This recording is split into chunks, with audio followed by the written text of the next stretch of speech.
Auntie, this is okay. I saw you in the TV. Yes. I went to China for the show. 13th episode last year. It's me. Yes. Oh, you watch TV at Hijrah as well?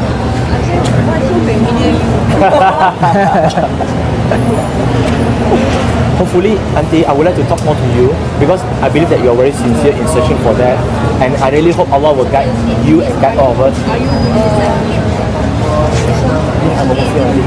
Was that the first time that you did that? Yeah. Oh, I see. It's not the first time I've ever prayed, but it's the first time I've ever prayed to Allah in that way. By the way, my name is Firdaus. Yes, My name is Alf. Alf. Like Alif, but without the I. Oh. Great. In fact, just now when I just talking to one of the sisters there, and then I saw you praying, and I personally, seriously, I'm touched with your movement, with your actions. That it's quite spontaneous that you go there and you make the prayer. I never planned to come and pray today. Yeah. It was not on my agenda, but yes. Today I feel very open in my heart, and just feel like connecting. Oh, exactly. And so Islam came to me today. So don't you think that is a faith?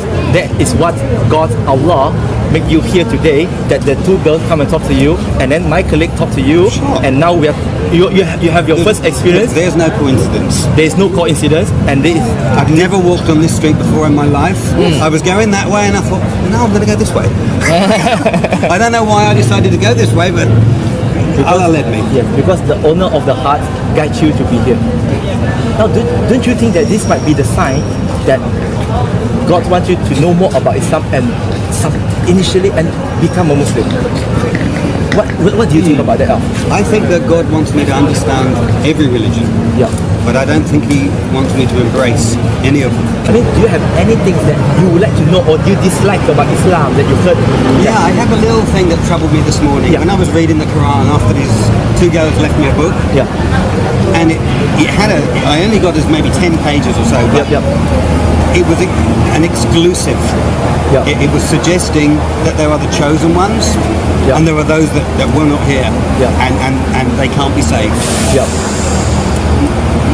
That is not consistent with my understanding of God. Yeah. God doesn't choose.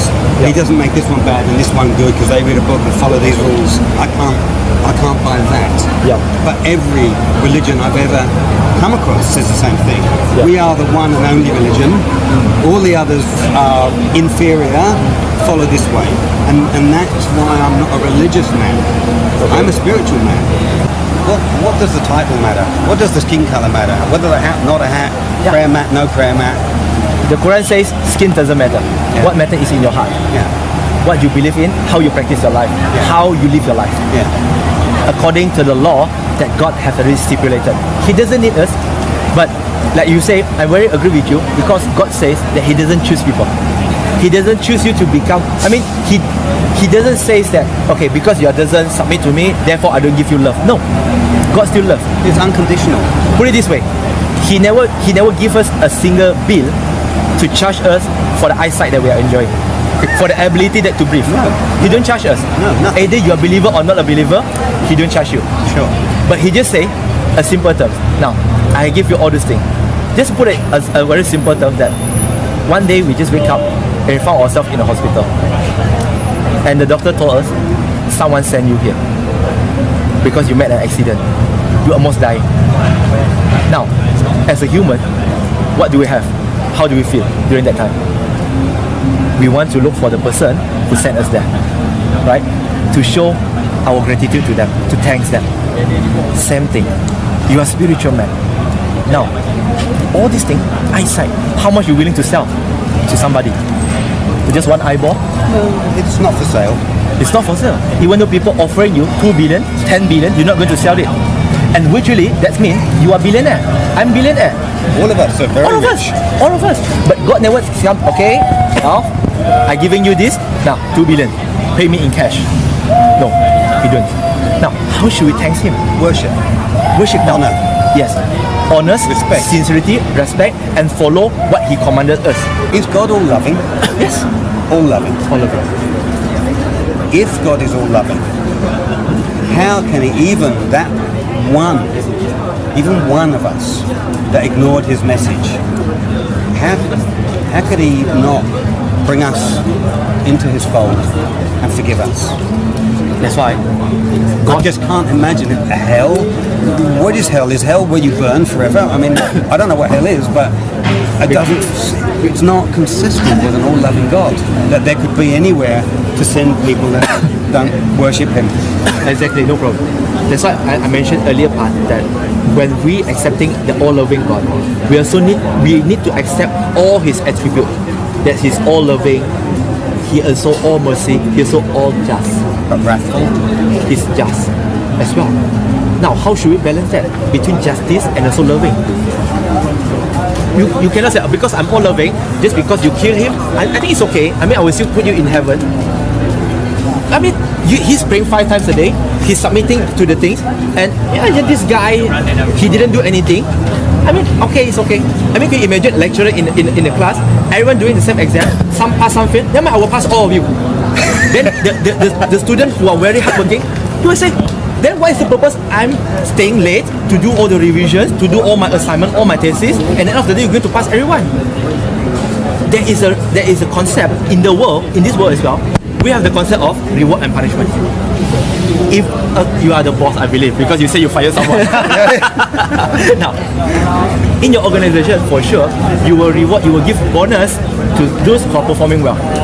Those who don't perform well, you might give them lesser, or you don't give them. You might not deduct their salary as a good boss. Same thing. Reward and punishment. Reward and punishment, a different way. It's a different way. That's why when we say all-loving God, we just cannot say this is all-loving, but in the end, we neglect, we reject the attribute of justice. Me too, I don't want people to go to hellfire. God, Islam, teach me to love. I'm loving people. That's why today we are organizing this to share with people the message of Islam, in order for them to have a clear message about what Islam is all about, for them to make their own choice, because at the end of the day, I have my answer in front of Allah that God, I have done my best to convey the message, and God will not blame me for that. Now you put me in a very difficult personal position. Why? Because now you've given me more time and more information about my questions around Islam than anybody has ever given me before. So now you put me in a very difficult position because I can't plead ignorance anymore. Yes. So, I'm not trying to put you into a difficult situation, and I'm not going to force you, because in Islam it clearly says La ikraha fi din. There is no compulsions in religion. I could not force you to become Muslim. I can force you physically and verbally to say La ilaha illallah Muhammad Rasulullah, which means I bear witness there's no God except Allah and Muhammad is a messenger, but deep in your heart you don't believe. You didn't say peace be upon him. Yeah, peace be upon him. Thank you for reminding me. God. Now, just follow me. I just go slowly. Okay. Now, La ilaha illallah Muhammadu Rasulullah. I bear witness. There is no God worthy to be worshipped except Allah. And Prophet Muhammad, may peace and blessing be upon him, is the last and final messenger of God. Is the last and final messenger of God. Allahu Akbar.